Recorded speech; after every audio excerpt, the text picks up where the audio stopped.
ESPN is really wanting a new playoff deal to get done so badly that they decided to delay the deadline for deciding the college football playoffs next year. It looked like we were essentially in a lock for another year of the 12-team playoffs with the Big Ten and the SEC disagreeing, fighting like parents, and oh, the kids, everything is terrible. The parents are fighting. We're moving on. But there's been now a grace period to let the parents work it out a little bit more as they are disagreeing on the format of the playoffs and how many automatic qualifiers and at-large bids should work. Both sides have agreed to extend the deadline now to determine the future format from December 1st of 2025 to now January 23rd of 2026. This is huge news for the college football playoffs, huge news for the Big Ten, great Big Ten football news. That timetable will give the decision makers time to witness year two of the 12-team playoffs, which is honestly a much better way to decide this whole thing. The Big Ten wants the 24-team playoff with 4 automatic qualifiers for each conference, as represented here next to me. But the SEC has made it very clear they want a 14 or 16-team playoff format with as few automatic qualifiers, or auto bids as I'll call them later on in this video, as there can be. Essentially, the SEC doesn't want a playoff, they want an invitational, and the invites will be weighted toward the SEC because of the bias that exists for that conference. There's no secret about that. It's been proven multiple times in the media that has a bias for that. And the last thing they want is for the sport to be decided on the field instead of being decided through playing the game, or they want it to be decided through opinions rather than having it be decided on the field through playing the games. To them, the more at large spots, the better for the conference, that this works off public perception, the media, and then it has all the narratives on their side. So in this video, I want to dispel many of those narratives against the Big Ten's 2014 playoff structure. I'm not saying it's my preferred structure or anything like that, but I do believe it is being misunderstood. And I want to try and clarify the way that the format would be good for college football. I'd love to have your feedback. Does it mean it's perfect? Does it mean it should be done? No, not necessarily, but there are things that should be thought of more. So I'd love your feedback in the comments. Please feel free. Let me know what you think. And like this video and subscribe while you're at it as well, as we cover everything in college football, Big Ten football, many of these kind of stories as well. So here at the Big Ten Huddle, we cover every single Big Ten football team, Big Ten basketball as well, and the biggest stories of Big Ten in both football and basketball. So let's also talk about, let's get on to talk about this 24-team college football playoff idea that's been floating around out there. I know a lot of people hear 24 teams and immediately think, oh, this is terrible. It's going to be watered down. Too many games, MLB, too much chaos. I get it. The reaction is totally understandable. I get where you're coming from. But after digging into it, I actually think it's not nearly as bad as it sounds. And in some ways, it really could help with the health of the sport long term. First, a quick update on where we're at with even coming through all this. I told you about the ESPN delay, but because things are moving fast, I want to update you on kind of everything we're at. So, according to Ross Dellenger over at Yahoo Sports, the best in the business, the best on reporting on this stuff, in my opinion, the 10 FBS commissioners and Notre Dame's athletic director met in Chicago for their annual fall college football playoff meeting. The big news coming out of that is that the four power conferences, Big Ten, SEC, ACC, and Big 12, are seriously exploring forming a smaller working group of their own athletic directors, probably 2 to 3 from each league, to hammer out the future format. They're using a Big 10 concept as a starting point, a field bigger than 20 teams, as we've been talking about, where each of the Power 4 leagues get the exact same number of automatic qualifiers. Most talk is around 3 or 4 each, plus 1 or 2 spots for the group of 5 or whatever is left at that point for their champion, and then a pretty big pool of at-large bids, maybe 6 or more in that scenario. And you have to have equal, I guess you don't have to, but what the Big Ten is trying to do is they're trying to have equal auto bids for the Power 4 conferences to try and gain some favor back from the Big 12 and the ACC, get them on their side a little bit more. So this is designed to please both the Big 10 with their desire of automatic qualifiers and the Big 12 and the ACC to get more teams in there and have equal number of teams getting in there automatically, and give the SEC what they want with a significant number of at-large bids. A 24-team version is very much on the table. Dellenger reported that the momentum right now seems to be towards something larger, and the 24 team range keeps coming up. And I think it makes sense. So here are my 5 reasons I'm not panicking about the 24 team field. And although it's not perfect, I actually think it solves more problems than it creates in college football. So here's number 1. Tell me what you think about this, okay? Automatic qualifiers tied to conference performance would finally incentivize big non-conference games again. That's right.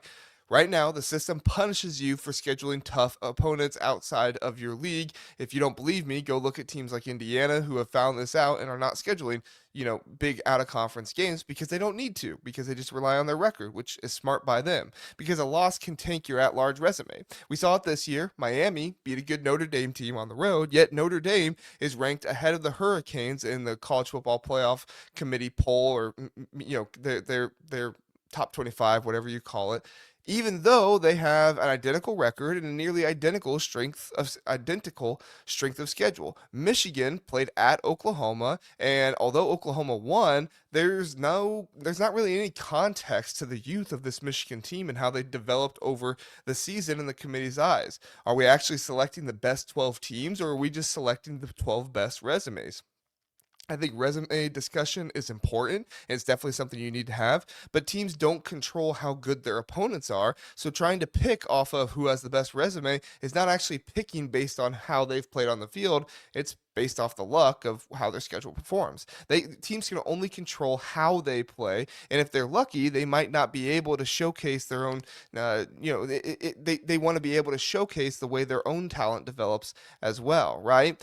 They might not be able to showcase that if they play a tough out of conference game early on, and they have a whole bunch of freshmen, a team like Michigan, right? And Michigan, it's not even guaranteed that they'll make the college football playoffs if they beat Ohio State. I think they will, but it's no guarantee right now because you'd have to knock out a team like Notre Dame and Alabama, who don't look like they're going to lose to end the season right now either. So when you know your conference wins basically punch your playoff ticket, you're not terrified of scheduling a marquee non-conference game anymore. You can go play someone great in September, and if you lose, you might still, control your own destiny in November, but only if the narratives are on your side. That's huge. A model built around conference auto bids is the single best way to make that actually happen. You can schedule out of conference games to help your at large bid, and you also don't need to feel like everything is over if you lose early on in the season with a young team. And if you aren't getting respected for that win, like Miami, you still have the opportunity to get there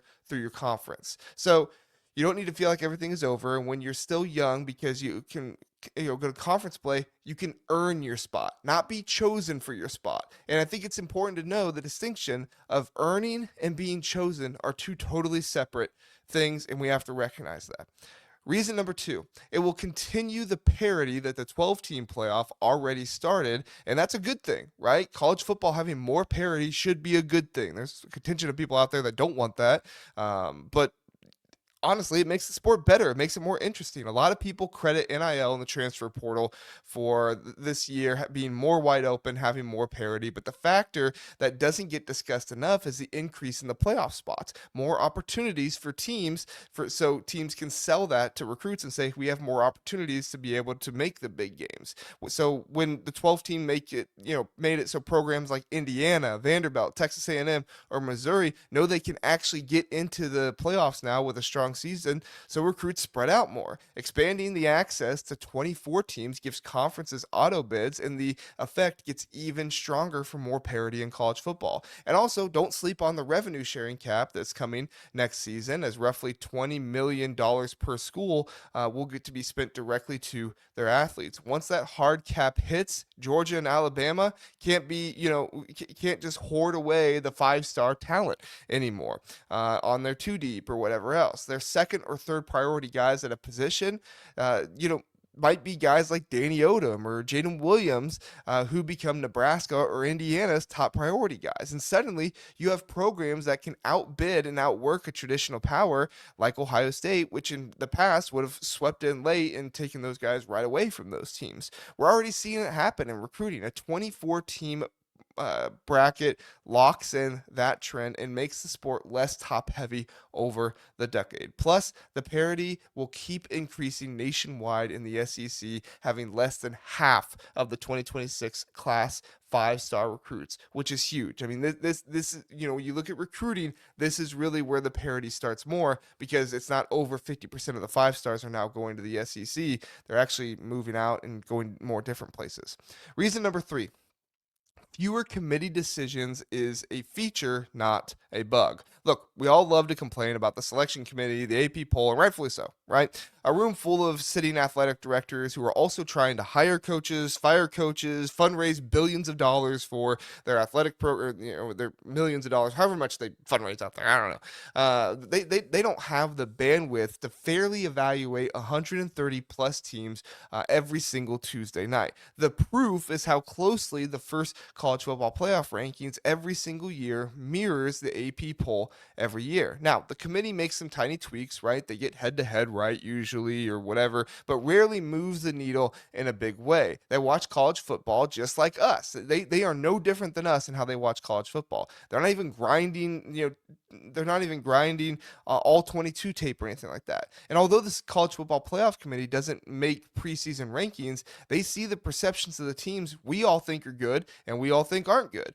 And so then you have a team like BYU who gets screwed because their conference didn't have the narrative of the strength of their, conference and their teams as the SEC did. And it's how you get a team like Alabama losing to Oklahoma, sure, good loss, but also losing to a team like Florida State, who's downright terrible. It just sucks.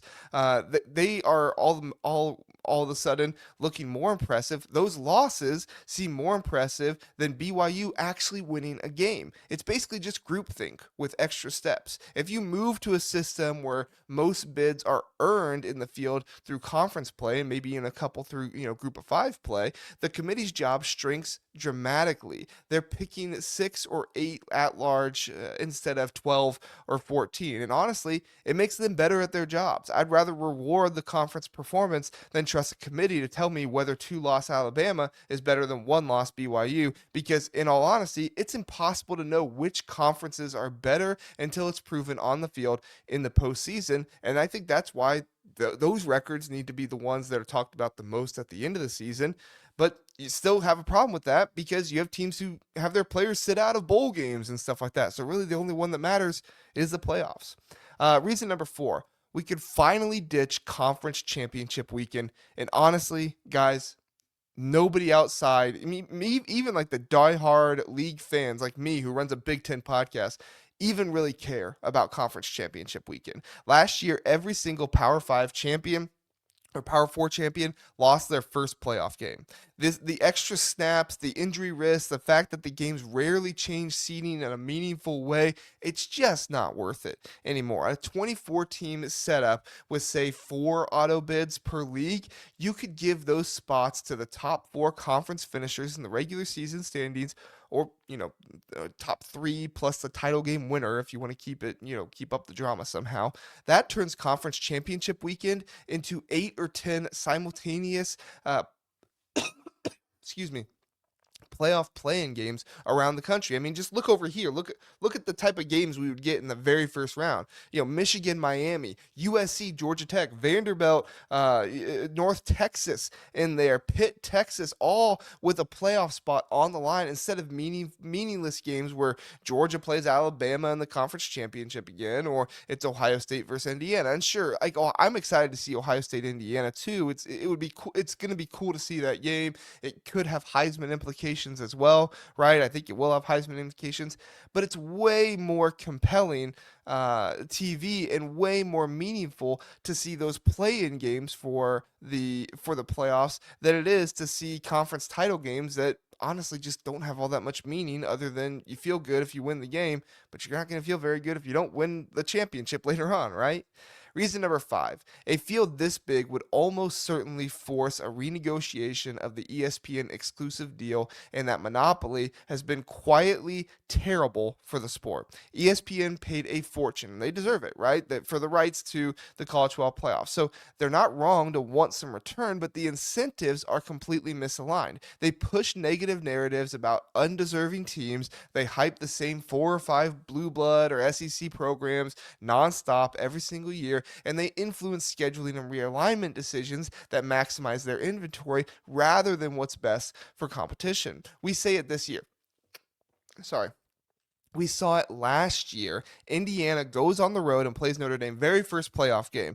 They lose. They lose that game. They came back a little bit, making it look closer than it was, but it really wasn't all that close. And the immediate reaction from the ESPN analyst was, "Oh, well, they, Sean. I think it was Sean McDonough. So, they never belonged in this one. They never belonged here." But meanwhile, just a day or two later, Tennessee loses by multiple touchdowns to Ohio State, and crickets, right? Different standard for those teams. The 24 team field is so large that the current MOU with ESPN only covers up to 14 teams, and that's what Dellenger was pointing out as well. So that means the college football playoffs has to go back to the table, and when you reopen the contract, you can bring in additional linear partners, CBS, NBC, Fox, maybe even Amazon or Netflix for a round or two. More broadcasters means more objective coverage, less groupthink, and honestly, just a healthier media ecosystem around the sport. So, yeah, 24 teams sounds pretty bloated on paper. I get it. It sounds like too much to me as well. But when you walk through the incentives it creates, better non conference schedules, faster parity, less committee drama, a more exciting final regular season weekend, and the chance to break ESPN's stranglehold, it starts to look pretty smart evolution for this game. The 12 team format was a massive upgrade over 4 teams. And I know you still got the detractors out there. Oh, we still want the BCS. Bullcrap. The sport has never been as exciting in weeks 12, 13, and 14 as it is now. I think 24 with a heavy auto bid could be the same kind of leap 10 years from now as the 12 team was from the 4 team. And it would give everyone what they want. We'll see if the working group actually gets off the ground, but I'm not nearly as angry about this idea as some other people are. Personally, I'd love to see auto bids for a 16 team playoff format. I think that would probably be what's best, but that wouldn't satisfy the SEC enough. They wouldn't have enough of their at-large bids. So let me know what you think about all this. Comment below. Let me know if you have any ideas that seem good. Do you disagree with any of my points? Do you have any points that you would like to add to what I said? I'd love to know your thoughts, and I'll go through the comments and give my thoughts in addition to what you say. So thank you so much for listening. Thank you so much for watching, and have a good one.